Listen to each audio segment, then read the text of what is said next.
Hello friend, this is Amir and you are watching Safety Point. This is first lecture of IGC 1 Element 2. Element 2 के अंदर हम दो lecture देखेंगे। First lecture ये है और सेकेंड लेक्चर इसके बाद वीडियो अपलोड होगी और अगेन एक और वीडियो अपलोड होगी जिसमें हम एलिमेंट 2 के जो भी इम्पोर्टेंट क्वेश्चंस होंगे उसको हम उसमें डिस्कस करेंगे।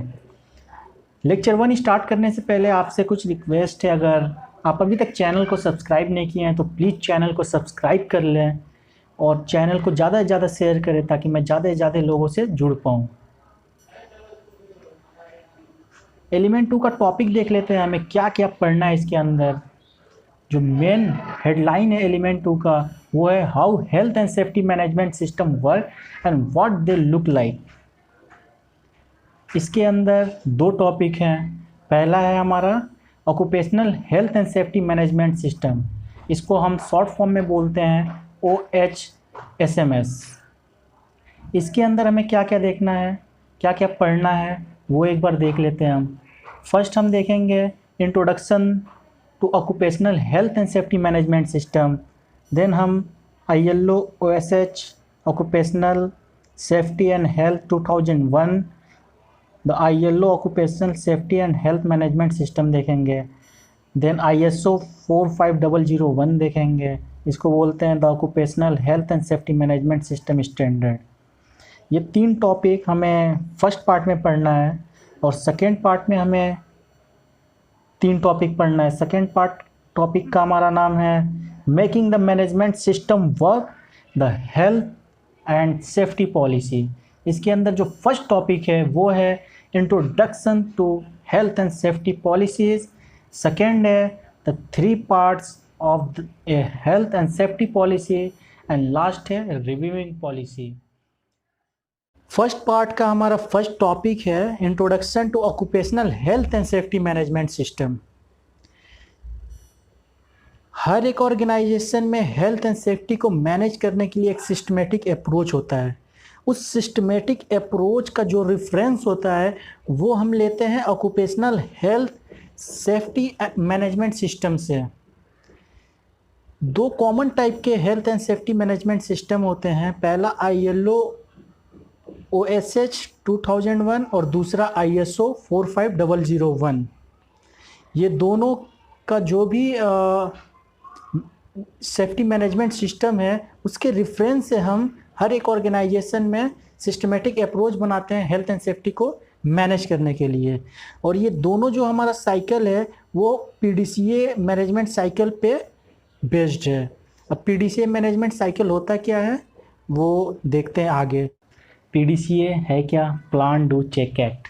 ये क्लॉकवाइज साइकिल है। प्लान होता क्या है? What you want to do, उसको हम कहते हैं planning. Do, implement your plan. अब जो भी आप प्लान सेट किए हैं उसको इम्प्लीमेंट करना, उसको हम कहते हैं डू। चेक, चेक करना, सी if your plan is working और नॉट। अपने प्लान को चेक करना, इवेलुएट करना कि हमारा प्लान कितना सक्सेसफुल है और कहाँ पे लैग कर रहा है। देन एक्ट, उसको मॉडिफाई करना और उसको अगेन इम्प्लीमेंट करना। ये हमारा PDCA साइकिल है, PDCA मैनेजमेंट साइकिल। इसको अच्छे से समझेंगे एक एग्जाम्पल के थ्रू। PDCA मैनेजमेंट साइकिल को हम एक एग्जाम्पल से समझेंगे जो है मैरिज सेरेमनी।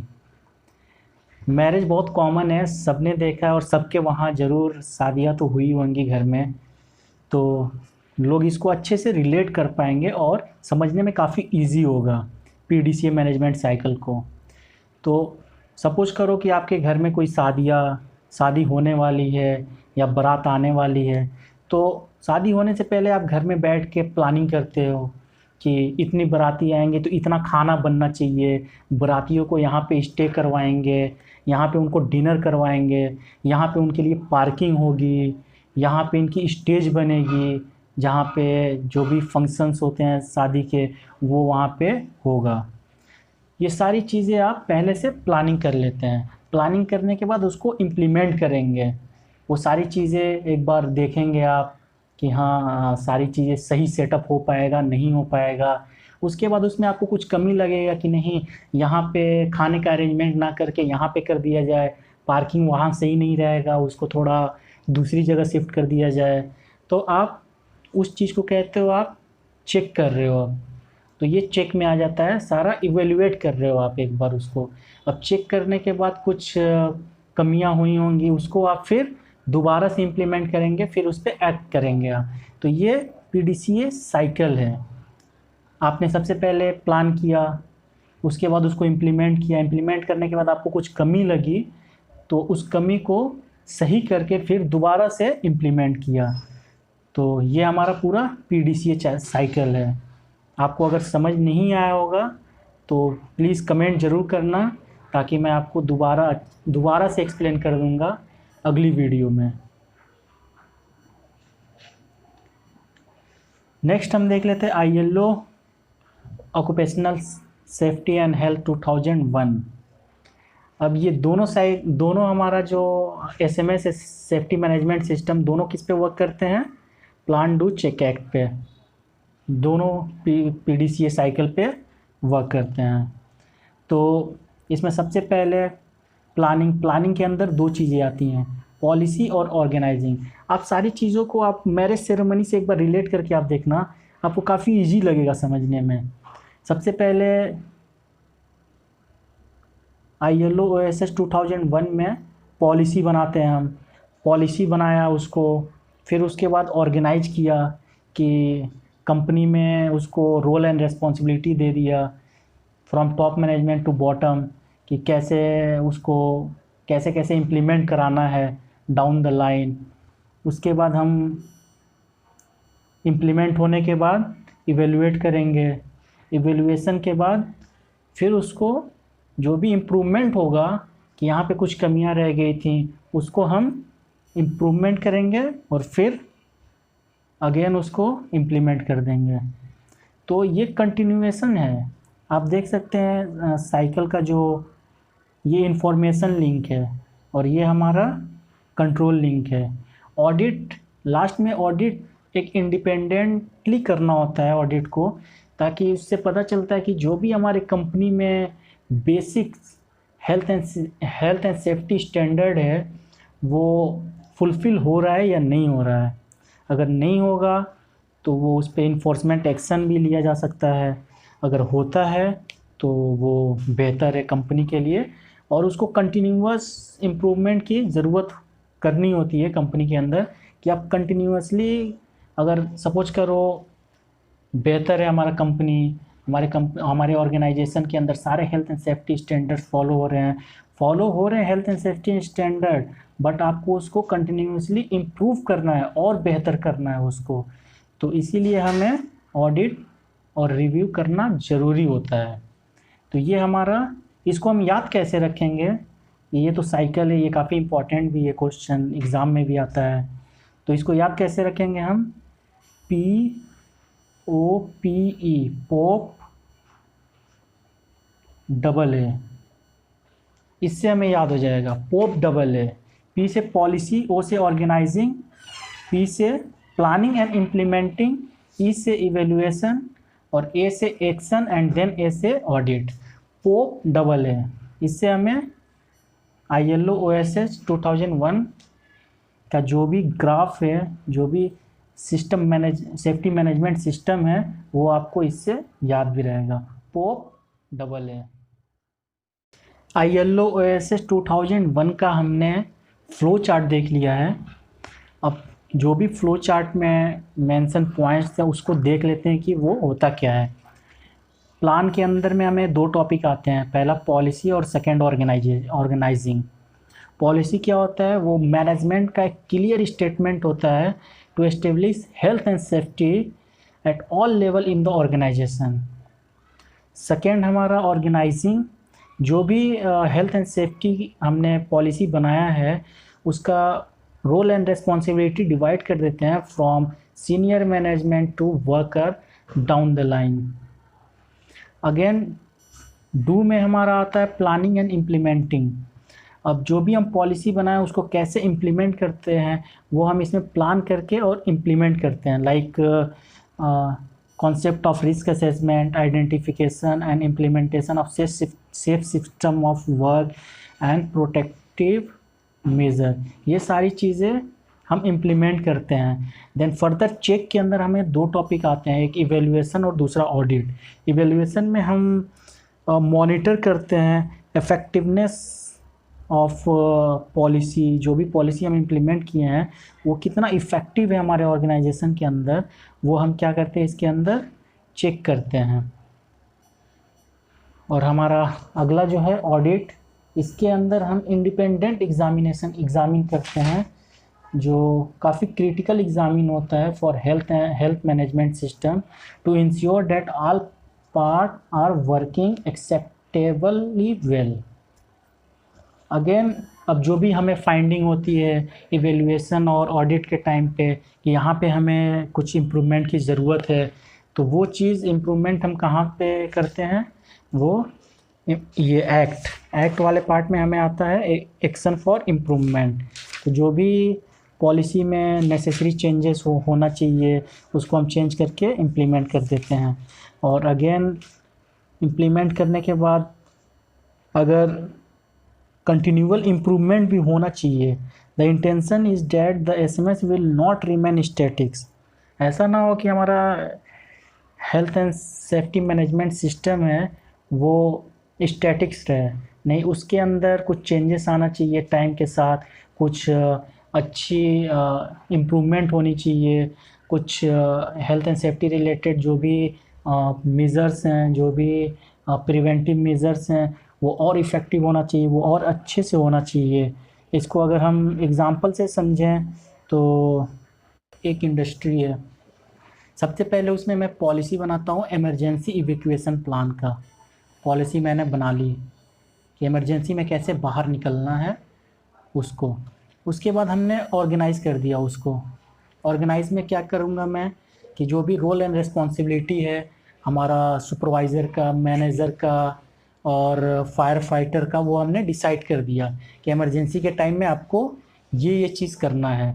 उसके बाद हमने उसको प्लान करके इम्प्लीमेंट क्या किया, उसको प्रैक्टिकली एक बार इमरजेंसी करके इवैक्यूएशन कराया फैक्ट्री के अंदर।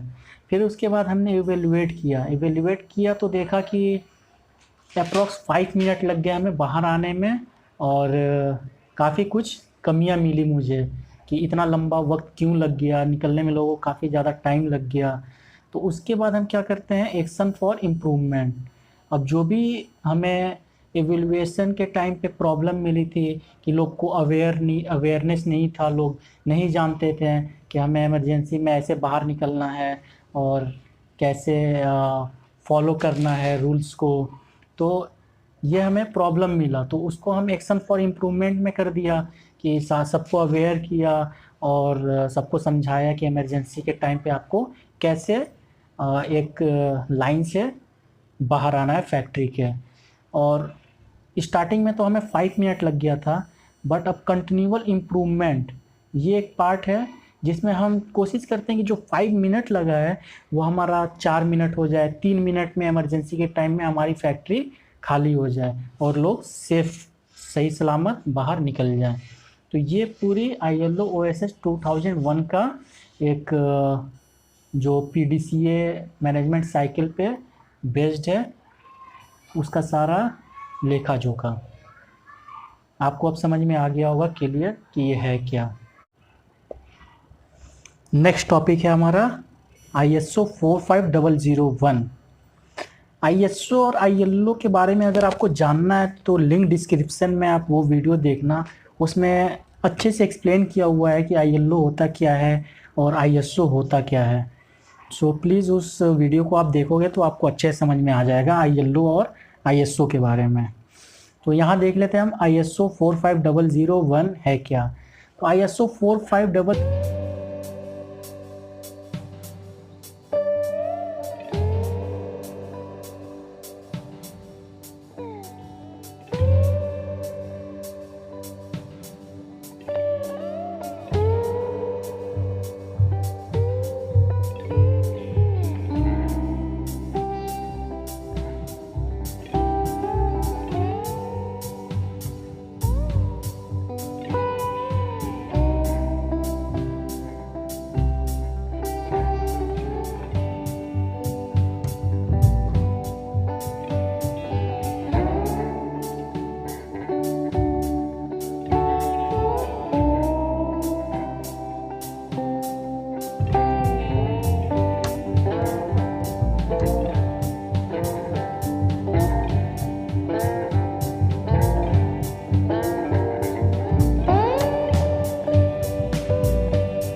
ये दोनों प्लानिंग करते हैं हम। प्लानिंग में हम हज़ार्ड रिस्क को आइडेंटिफाई करने का आइडिया ढूंढते हैं कि कैसे हम उसको आइडेंटिफाई करेंगे और क्या अप्रोप्रिएट एक्शन लेंगे जो भी आइडेंटिफाइड हज़ार्ड और रिस्क है। इस पार्ट में हम ये करते हैं। देन सपोर्ट, जो भी हमने प्लान किया उसको हम एक बार इम्प्लीमेंट करेंगे। इम्प्लीमेंट करने के बाद उसको देखेंगे ऑपरेशनली कि कितना वो इफ़ेक्टिव है, कितना हम मैनेज कर पा रहे हैं हज़ार्ड एंड रिस्क को। ये सपोर्ट एंड ऑपरेशन पार्ट हमारा डू में आता है।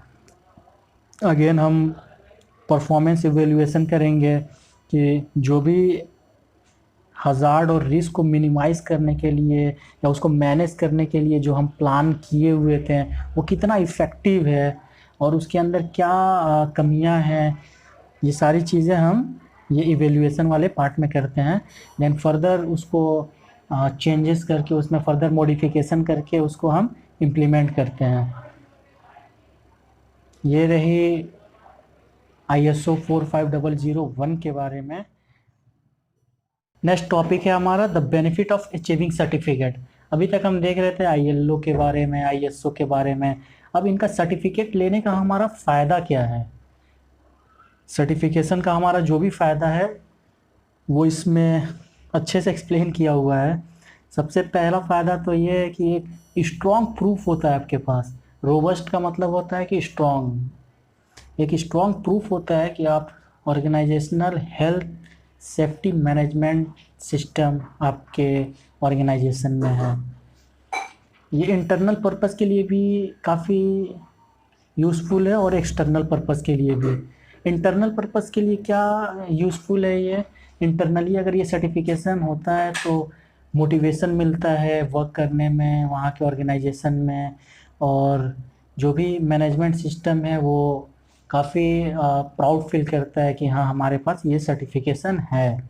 एक्सटर्नली क्या इसका काफ़ी बेनिफिट है, जो भी बायर होते हैं, जो भी आपको वर्क देते हैं, जो भी क्लाइंट होती है, वो क्लाइंट आते हैं तो वो देखते हैं कि हाँ ये ऑर्गेनाइजेशन जो है वो काफ़ी अच्छी है, इसने इतने सारे सर्टिफिकेशन अचीव किया हुआ है। क्योंकि ये सर्टिफिकेशन काफ़ी आसानी से नहीं मिलती है, इसके लिए ऑडिट होती है फैक्ट्री के अंदर। फैक्ट्री को चेक करते हैं ये कि वो मैनेज कर रहा है या नहीं कर रहा है, वो स्टैंडर्ड को अचीव कर पा रहा है, क्योंकि उनका एक बेंचमार्क होता है। ILO ISO का एक बेंचमार्क है कि ये मिनिमम स्टैंडर्ड ऑर्गेनाइजेशन का होना चाहिए। अगर वो मिनिमम स्टैंडर्ड ऑर्गेनाइजेशन का होता है तो ही वो सर्टिफिकेशन का जो बेनिफिट है, जो सर्टिफिकेशन है वो प्रोवाइड कराते हैं। तो अब प्रोवाइड कराते हैं तो जो भी क्लाइंट देखता है अगर वो सर्टिफिकेशन, तो ये आपको एडवांटेज मिलता है कंपटीशन के टाइम पे। जो भी वर्क होगा, जो भी ऑर्डर्स होंगे, वो अगर आप सर्टिफाइड हैं तो आपको प्रेफरेंस दिया जाएगा और आपको वो चीज़ दी जाएगी पहले। तो ये काफ़ी अच्छी चीज़ें हैं इस सर्टिफिकेशन का। दूसरा जो है आप देख सकते हैं कि सैंपल आप देखिए कैसा सर्टिफिकेट होता है। ये OSA 18001 का है और ये ISO 9001 2015 ये क्वालिटी के लिए है, क्वालिटी मैनेजमेंट सिस्टम। और ये ओसास के अंदर ही ये दोनों आते हैं हमारे ISO और ISO 9001 और ISO 14001। और ये 2015 लिखा हुआ है, इट मीन्स कि वो जब रिव्यू होता है तो ये चीज़ मेंशन हो जाता है, जैसे 2015। फिर अगर 2016 में कुछ इम्प्लीमेंट होगा तो 2016 मेंशन कर देते हैं। तो ये ईयर भी मेंशन किया हुआ रहता है इस बगल में, आप देख सकते हैं यहाँ पे 2007 है। तो ये सैंपल है सर्टिफिकेट का। ये जो भी सर्टिफिकेशन है काफ़ी एक्सपेंसिव होता है, वेरी एक्सपेंसिव, बट इसका बेनिफिट जो है वो उससे भी ज़्यादा है। क्योंकि जितना एक्सपेंसिव होता नहीं उससे ज़्यादा आपको इसका बेनिफिट मिल जाता है, क्योंकि आपको प्रेफरेंस मिलता है हर जगह, हर ऑर्डर में, हर क्लाइंट का जो भी सिलेक्शन क्राइटेरिया होता है उसमें आपको बेनिफिट मिलता है। बहुत सारे बायर आपको चूज़ करते हैं, काम देते हैं, बहुत सारे क्लाइंट आपको चूज़ करते हैं, तो फाइनेंशियल बेनिफिट भी बहुत ज़्यादा है। और ILO 2001 और ISO 45001 एक it may be necessary to go round the cycle more than once, particularly when starting out, developing a new process, product or service, implementing any change. कुछ भी चेंजेस होता है और कोई भी नया प्रोसेस डेवलप होता है फैक्ट्री के अंदर, तो एक दोबारा से ऑडिट करानी होती है, और उस ऑडिट करने के बाद वो ईयर उसमें इंक्रीज कर देते हैं। जैसे आपने ईयर देखा कि ISO 9001 2015, जो भी जब भी आपके फैक्ट्री के अंदर कोई प्रोसेस चेंज होगा, कुछ कोई चीज़ इम्प्लीमेंट की होगी, नई चीज़ कोई आएगी, तो दोबारा से ऑडिट करने आते हैं, फिर आपको वो सर्टिफिकेशन प्रोवाइड कराते हैं। तो ये रेगुलरली ये साइकिल में चलते ही रहता है ये सारी चीज़ें। तो ये रहा पार्ट 1, लेक्चर 1। आप कह सकते हैं कि लेक्चर 1 जो है वो एक पार्ट 1 है। जो सेकेंड पार्ट में हम डिस्कस करेंगे, सेकेंड पार्ट जो डिस्कस करेंगे वो हमारा लेक्चर 2 होगा। उसके बाद हम क्वेश्चंस, जो भी इंपॉर्टेंट क्वेश्चंस होंगे इसके, वो डिस्कस कर लेंगे। अगर आपको वीडियो अच्छी लगी हो तो प्लीज़ वीडियो को लाइक शेयर ज़रूर करें और सब्सक्राइब ज़रूर कर देना, क्योंकि ये बहुत मोटिवेशन मिलता है अगर सब्सक्राइबर बढ़ते हैं तो, और मैं ज़्यादा से ज़्यादा लोगों तक पहुंच पाऊंगा। So please subscribe, red button को ज़रूर क्लिक करके जाइएगा। और ओपन आपके लिए कमेंट बॉक्स है, कोई भी सजेशन आप देना चाहते हैं तो कमेंट बॉक्स में सजेशन दे सकते हैं। और अगर आपको जुड़ना है, मेरा एक टेलीग्राम चैनल भी है, वहाँ पे आप जुड़ सकते हैं। वहाँ पे हम डिस्कस भी करते हैं कि हाँ क्या क्वेश्चन, क्या इंपॉर्टेंट चीज़ है, कैसे एग्ज़ाम देना है, ये सारी चीज़ें। तो टेलीग्राम ग्रुप का लिंक भी डिस्क्रिप्शन में दिया हुआ है, आप वहाँ से जाके जुड़ सकते हैं। Thank you for watching this video.